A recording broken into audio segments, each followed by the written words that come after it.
رات کے 12 بجے احمد کو ایک انجان نمبر سے کال آتی ہے۔ دوسری طرف سے صرف ایک آواز، کمرہ نمبر 13 میں مت جانا۔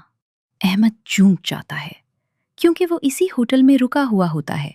وہ ریسیپشن پر جا کر پوچھتا ہے مگر کوئی واضح جواب نہیں ملتا۔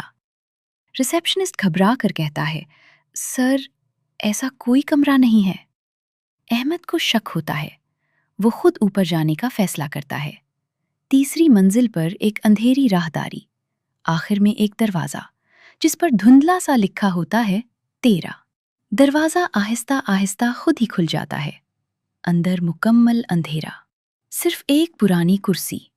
احمد موبائل کی لائٹ آن کرتا ہے۔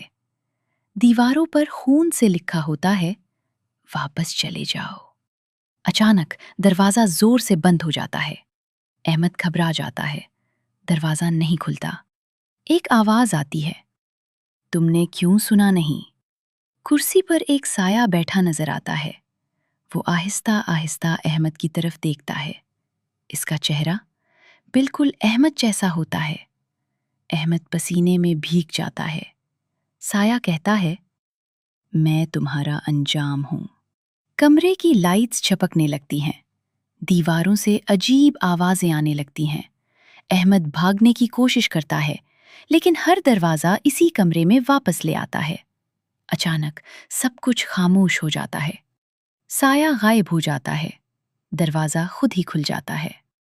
اگلی صبح ہوٹل کا عملہ ایک لاش دیکھتا ہے۔ وہ لاش احمد کی ہوتی ہے، کرسی پر بیٹھی ہوئی، اور دیوار پر خون سے لکھا ہوتا ہے، کمرہ نمبر 13۔ اگلے مہمان کا انتظار کر رہا ہے۔